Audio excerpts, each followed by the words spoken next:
Okay, Assalamualaikum warahmatullahi wabarakatuh.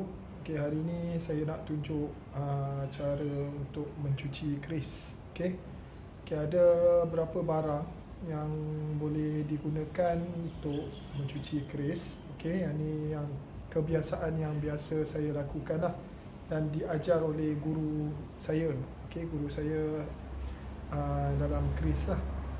Okay, barang yang diperlukan sini adalah limau nipis. Okay, kita perlukan limau nipis. Tengok apa ke tahap mana teruknya karat keris kita. Okay, kalau teruk kita perlukan lebih banyak, sekurangnya 10 atau 20 biji limau. Okay, sangat penting. Okay, cari limau kalau boleh cari limau yang dah masak yang banyak air dia. Okay, air dia banyak sikit. Okay, sebab air limau ni mempunyai asid yang mana boleh membantu untuk menanggalkan karat. Okay, benda yang kedua, katakan limau kata tak cukup, okay, boleh cari air limau ni. Ini antara cara yang boleh kita nak cepatkan jugalah untuk mengeluarkan karat. Okay, tapi saya selalu gabungkan dua ni, air limau dan juga dengan limau ni. Tapi seelok-eloknya kalau betul-betul nak buang karat yang betul-betulnya, karat yang berat, seelok-eloknya hanya pakai limau ni saja. Okey, pakai limau ni saja. Air limau ni dia bantu saja, dia tak ni. Okey, yang seterusnya kita perlukan air mineral. Okey, air mineral. Kenapa tak guna air paip?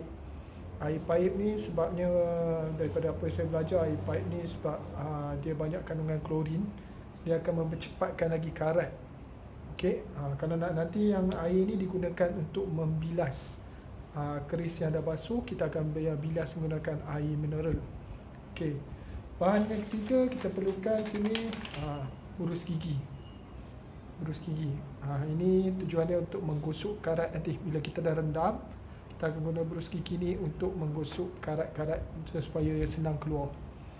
Dan yang terakhir kita perlukan bekas untuk kita simpan ataupun kita merendam keris kita. Okey, untuk kita merendam keris kita. Jadi itu antara bahan-bahan yang diperlukan. Nanti saya akan tunjukkan lagi bahan rahsia. Ini ramai yang tak tahu masa cuci keris. Tapi ada satu bahan rahsia lagi yang digunakan untuk mencuci keris. Okey, untuk bilah keris saya nak bagi tahu maklumkan sebenarnya bilah keris ada bermacam-macam. Okey, tapi bilah keris mana yang sesuai untuk dicuci dengan limau ni? Okey, ni contoh bilah yang berkarat. Okey, contoh tengok bilah dia berkarat. Okey, dan bilah ni berwarna putih. Dia berwarna putih. Okey, bilah ni sesuai untuk dicuci dengan menggunakan limau tadi lah. Okey, sama dengan bilah ni. Okey, tengok dah berkarat. Okey, dia sesuai untuk kita cuci menggunakan kaedah limau tadi lah. Bagi yang ni pula, okey, bagi bilah yang berwarna hitam. Okey, bilah hitam ni, bilah ni sebenarnya tak sesuai untuk dicuci dengan limau, kerana limau ni sifat dia mengakis. Jadi kadar besi tu telah dia sebenarnya telah diwarnakan atau diwarangan, orang kata bahasa Indonesia panggil warangan. Jadi dia dah berwarna hitam, dia kekal. Jadi kalau letak tu dia akan keluar warna tu jadi tak cantik. Jadi selalunya apa yang saya buat, saya selalu gunakan minyak keris. Okey, minyak keris. Kalau tak ada minyak keris ni susah nak cari. Pakai minyak minyak singa pun boleh. Okey, cuma titiskan dan sapu saja pada keris tersebut. Okey, sapukan, boleh gunakan sama ada lukisan ataupun boleh gunakan kain. Okey, untuk sapukan. Okay, jadi macam yang ni. Satu lagi, kalau ada karat lagi satu, caranya saya guna pemadam. Saya gunakan pemadam pensel. Okey, saya padam saja pada pada karat tersebut untuk memastikan ia terus kekal warna hitamnya. Okey, sekarang ni cara untuk membasuh keris. Okey, pertama sekali kena tanggal dululah hulu dia. Hulu ni wajib tanggal. Okey, kita tangkal hulu dia dulu. Okey, tinggalkan dia punya ni saja. Bilah saja. Okey, sambung kat ni. Okey, kita tangkal ke hulu dia.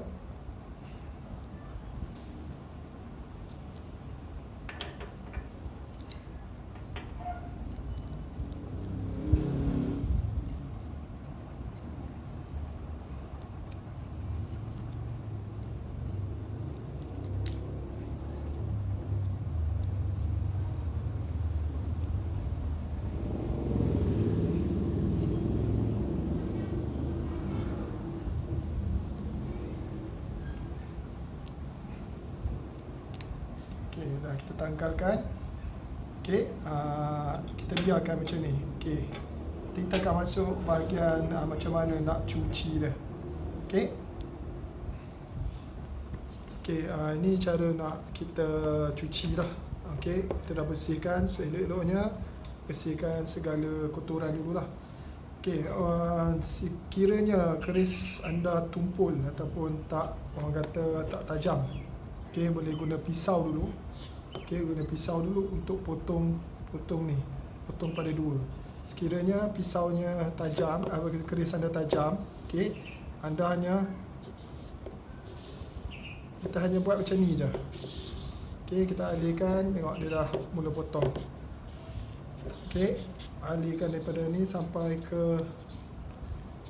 dia terputus dua. Terputus dua. So, teruskan. Okey, kita cuci.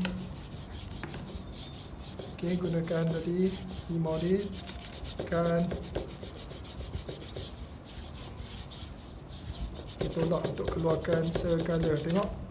Okey, kalau boleh tengok, karat dia dah keluar dah. Okey, karat dia dah keluar. Air karat. Okey, limau sangat efektif untuk mengeluarkan karat pada keris. Okey. Okey, jadi kita cuci, tekan je, pastikan dia terus keluar. Okey, pastikan dia kering, boleh buat. Okey, jaga tangan. Keris ni lama ni tajam satu, lepas tu dia berkarat. Karat ni bahaya, kalau terkena tangan terluka bahaya. Okey, saya sarankan kalau boleh seelok-eloknya jaga-jagalah tangan tu. Okey, picit, air dia keluar limau. Air dia keluar. Okey, gosokkan kepada keris ni. Gosokkan keris ni. Okey. Ni pun sama, gosokkan. Picit, keluarkan air limau dia. Gosok.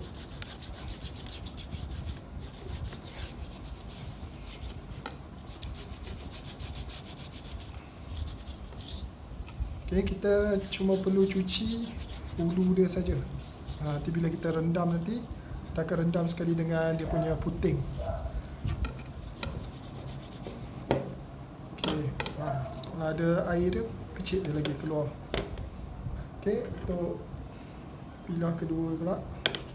Okey, kaedah sama, kita potong dulu. Macam ni, dia tumpul. Okey, bandingan ni dia tajam lagi. Senang untuk potong.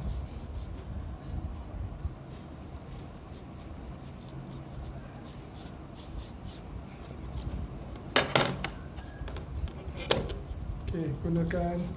Okey, pastikan.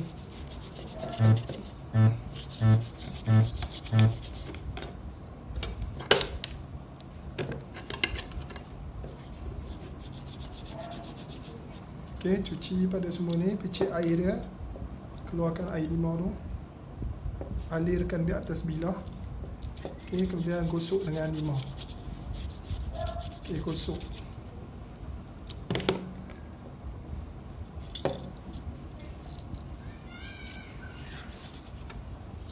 Masuk pada bahagian yang berkarat.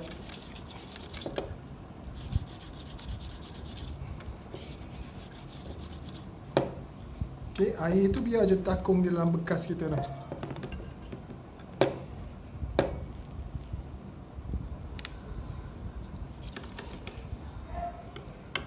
Okey, kita teruskan sampai air kita gosok sampai hilang tu. Ini contoh keris yang telah dicuci dengan limau ni. Dia biarkan limau-limau ni jangan buang. Biarkan dia bekas. Dia masih guna lagi limau-limau ni. Macam saya katakan tadi, dia mesti terendam, betul-betul terendam air di dalam air limau. Sebab saya gunakan bekas yang besar, jadi memerlukan lagi banyak limau. Saya tak mau buang limau yang banyak, jadi saya nak cepatkan tu, saya gunakan air limau ni. Cuma tuang je. Cukup sekadar sehingga keris tersebut terendam. Keris tersebut terendam. Kurang separuh botol pun dah cukup dah. Kalau ada bekas yang kecil lagi, mungkin boleh gunakan bekas tersebut untuk buat ni lah. Jadi air limau tu lagi sikit digunakan. Macam ni bekas dia sebab nak cuci sekali 3 bilah. Jadi saya gunakan 3 bilah lah. Saya cuci, saya rendamkan. Jadi gunakan lebih kurang separuh botol tadi. Biarkan dia terendam. Setiap 1 jam. Kalau mempunyai karat yang teruk, setiap 1 jam, cek setiap 1 jam karat tu. Gunakan berus ni. Beruskan. Ini fungsi berus gigi dia. Gunakan berus gigi. Sapukan, tengok tadi karat tadi dah terkeluar. Mana-mana karat yang tadi tinggalkan setiap lepas 1 jam. Cuba gunakan tadi. Gunakan berus gigi ni untuk ni. Dan juga ulang juga gunakan tadi limau ni. Limau ni untuk mencuci. Untuk mencuci. Rendamkan dia. Setiap sejam alih-alihkan. Mungkin belah ni dulu. Ni lepas 1 jam alihkan dia balik pada sini. Biarkan dia terendam, kembali balik 1 jam nanti cuci, ulangkan proses tadi. Jika karat yang teruk, yang susah keluar tu mungkin mengambil masa 1 hari untuk direndam di dalam air larutan limau ni. Ni antara berapa yang dah hilang karatnya. Dah hilang, kebanyakannya dah hilang. Dah rendam lebih kurang 2 jam. Jadi berkarat yang hilang. Ada lagi yang masih tinggal dalam ni, yang karatnya susah nak hilang lah. Masih kena tunggu, masih ada yang mungkin kena rendam lama sikit. Yang ni saya tunjuk dulu lah. Yang ni yang dah habis. Yang dah habis, dah cuci dah. Sekarang ni kita nak bilas. Kita nak bilas bilah ni. Bilasnya. Untuk bilas kita gunakan air mineral. Boleh air mineral ni seelok-eloknya air mineral lah. Sebabnya air mineral ni dia tak ada klorin, yang mana boleh merosakkan dan juga boleh orang kata mengaratkan balik lah, menyebabkan proses pengaratan tu lebih cepat. Just bilas macam tu je. Bilas. Bilas dengan air. Lalukan air saja. Dia hilang bekas-bekas limau-limau tadi, isi limau tadi dah habis. Kemudian ambillah kain ataupun apa yang bersih, kita cuma lapkan saja. Boleh guna, kita lapkan dulu. Kita bersih, kita lapkan dulu dia, hilangkan. Sebelum kita nak teruskan ke langkah yang seterusnya. Kita lap dulu, pastikan betul-betul betul-betul kering. Dia ada banyak step ni. Kadang saya boleh keringkan sampai step ni je. Keringkan sampai tu, lepas tu saya selalunya akan, dan saya pastikan betul-betul kering. Lepas tu saya sapukan minyak. Tapi untuk yang video ni saya akan tunjuk sekali perasaplah keris. Perasapkan keris tu tujuan dia untuk bagi keris ni betul-betul kering. Kadang-kadang liang-liang pori pada besi bilah ni kita tak nampak. Kadang kejap je kita punya keris ni dah mula berkarat. Jadi lap je. Kita biar betul-betul kering dan kita akan ni. Ni adalah proses seterusnya. Okey, ni adalah kita memperasapkan keris. Okey, maksud perasapkan keris ni, kalau orang dulu kata dia nak bangkitkan semangat keris ke apa, tapi daripada segi sainsnya macam saya katakan tadi, bara atau panas ni tujuan dia adalah untuk untuk mengeringkan, betul-betul mengeringkan bilah tu. Supaya bilah tu tak kembali berkarat. Dia tahan lebih lama. Tujuan dia kita buat macam ni semua, kita alirkan ke atas bara. Kita alirkan di atas bara, untuk pastikan betul-betul keris ni dia kering, bebas pada air. Kadang-kadang air tu terperangkap dalam liang-liang pori tadi, macam saya katakan tadilah.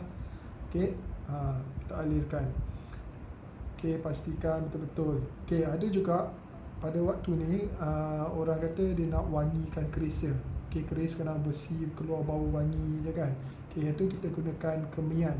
Hari ni saya pun akan tunjukkan cara menggunakan kemian. Letakkan kemian untuk tujuan dia ni. Kemian ni pun sama. Kemian ni tujuan dia untuk menutup pori tu, menutup pori-pori dekat atas permukaan besi. Selalunya kemian ni dibuat pada getah, pada getah pokok. Bila dia diletakkan, maka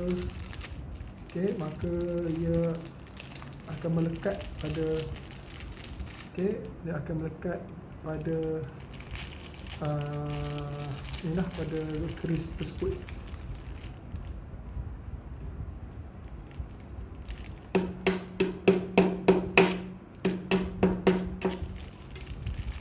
Pecah sikit kemian ni.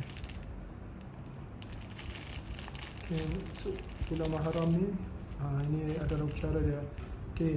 Senak ni adalah kita letakkan dia macam ni. Alirkan pada asap dia untuk pasti, untuk dia mewangikan keris ni juga. Asap pada kemian ni. Kalau nak guna yang elok lagi, kemian Arab lah. Kemian Arab selalunya keluar dia lagi wangi. Ni saya pakai kemian biasa. Kita alirkan asas-asap ni semua. Untuk pastikan pastikan ia betul-betul kering. Betul-betul kering.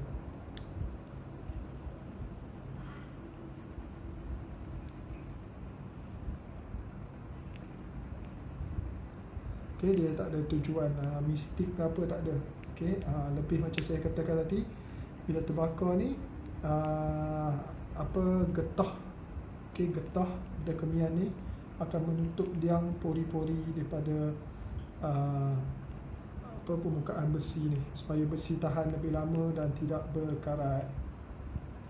Kita buatlah sehingga puas hati. Kalau rasa dia dah betul-betul dah kering, kan boleh berhentilah. Buat sehingga puas hati. Rasa dah kadang dah ada bau dia, naik bau dia, boleh gunakan, boleh berhenti. Sampai dia naik bau. Kadang ada bau kemian tu lekat pada keris tersebut.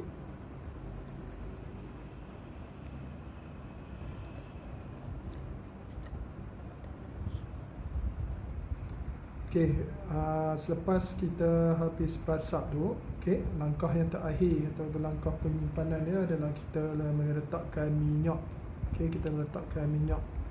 Macam saya katakan dulu, awalnya boleh pakai minyak, apa-apa minyak pun boleh. Macam seelok-eloknya pakai minyak keris lah, ada jual minyak keris. Kalau tak ada minyak keris, dah pakai minyak singa, minyak mesin tu. Minyak mesin tu.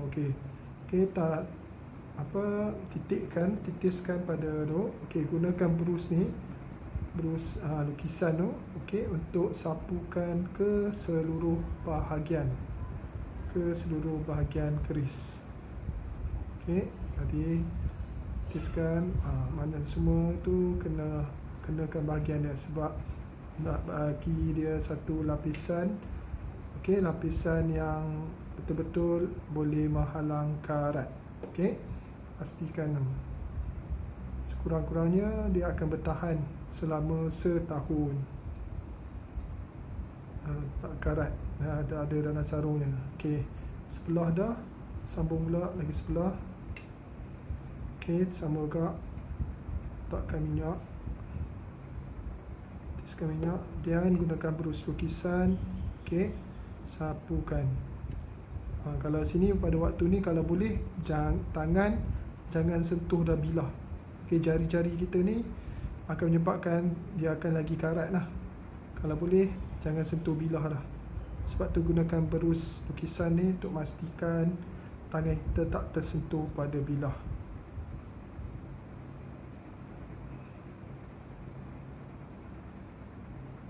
Okey, sapu pada semua keseluruhannya.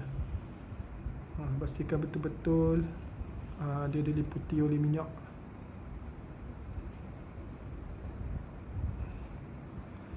Okey, minyak yang lain juga ada setengah orang dia suka letak minyak yang ada pewangi.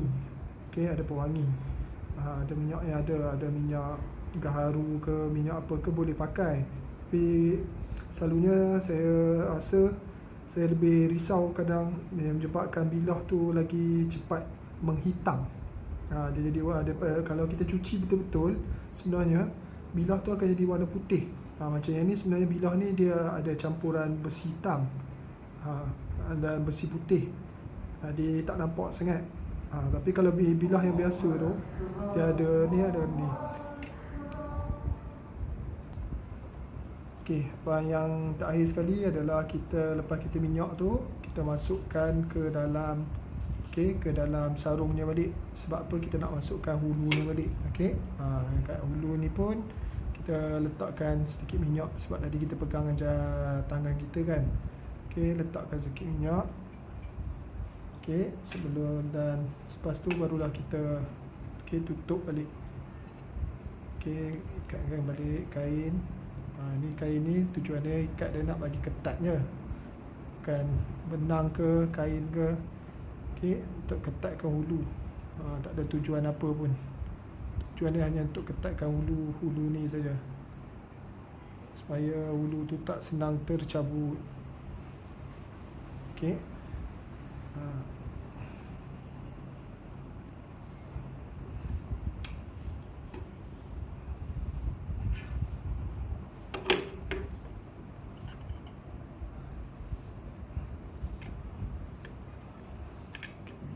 Adjust balik.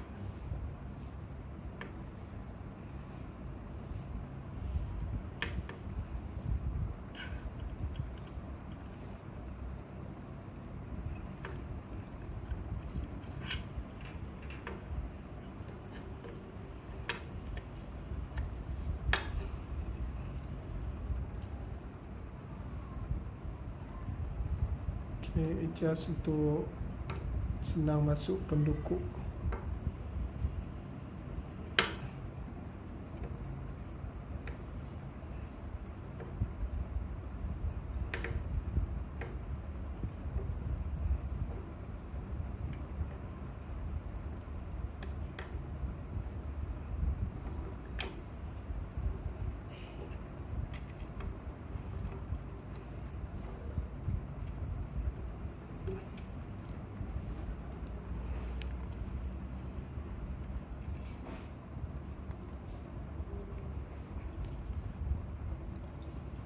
Okey, dengan ni maka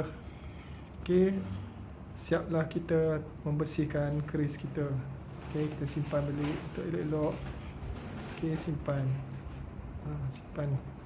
secara elok. Itu saja perkongsian saya mengenai cara mencuci keris. Harap-harap boleh bantu kawan-kawan semualah untuk mencuci keris sendiri. Okey, jaga keris kita supaya tidak rosak dan tidak berkarat. Okey, itu saja. Kalau ada apa-apa soalan nanti just calling lah tanya. Okey, Assalamualaikum warahmatullahi wabarakatuh.